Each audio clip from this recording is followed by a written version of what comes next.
My name is Martin Campbell, and I would like to talk to you today about competition. Specifically, the way we have turned competition into creating winners and losers. One of the interesting things about competition is that it does help promote the best in a person. You push yourself to the limits, you do the best you can, you achieve things you have not achieved before.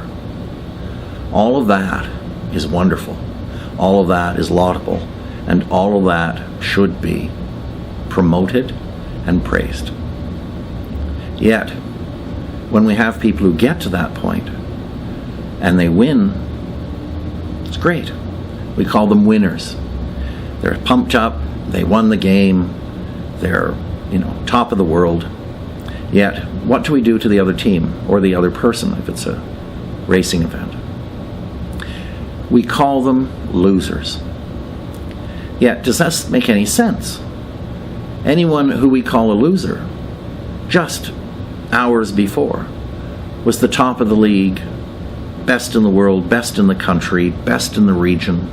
There were many things, but they weren't losers. And all because of one event or one game, we divide them into winners and losers. Yet I ask you, when you're going into a game, like a Super Bowl, and you have two teams competing, they're the best in the country.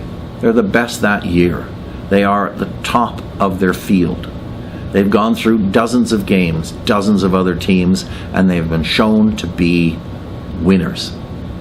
Yet, because of this one game, all of a sudden one of them is a loser. I think we need to re-examine our whole competition mantra around winning and losing.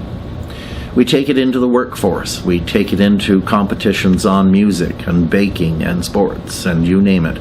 We have created a society where we divide people into winners and losers. And yet, all of them who have got to that stage are the tops in their field. So if you are the tops in your field, you are some of the best in the world that do what you do, or in the region, or in your school, or whatever it is. How can you be the best in your region, country, or school, and then all of a sudden end up a loser? It is nonsensical. There are no losers. These people are wonderful people. They have pushed themselves. They have competed. They have pushed their limits and become one of the best there is in what they do. If you are one of the best in what you do, how could they be a loser? We teach our children that it is not winning or losing that counts, but how you play the game. But do we really? We say that, and we give it great lip service. But when it comes down to it, we all sit there and say, oh, they're losers, or that's the winning team, they're the losing team. And when your child ends up on the losing team and doesn't win, a lot of parents criticize them, they're disappointed, just like the fans are. Yes, everyone likes to see their team win. But when your team doesn't win, praise them for what they've done. Praise them for as far as they've gotten. Praise them for being the best they could be. Don't criticize them. To me, it's a bit hypocritical. People sitting back and watching professional sports, criticizing people for not doing this or not doing that. If you're a professional and you're in the field and you say, yes, they could have done this better, that's fine. But to sit on our couches and chairs and criticize people who play a game that we wouldn't even be able to touch in quality or professionalism, we call them losers. It makes no sense. It is totally nonsensical. From the other end, quantum physics now says we are all one. There is nothing that is indivisible in the universe.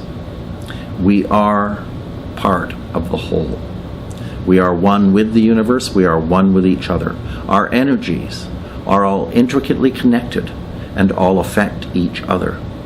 We are not separate from each other. We are one with each other. And it's something we have to realize because this is the scientific fact of the matter. And to do that, we have to get rid of all our separations and all our pieces that separate us one from another or from anything else. We are not separate. And how we affect everyone else and how we affect everything around us affects all of us and ourselves. And one of the ways we can do that is by examining how we call people winners and losers. Because in the end, if we are all one, what do you think you are calling yourself when you call someone else a loser?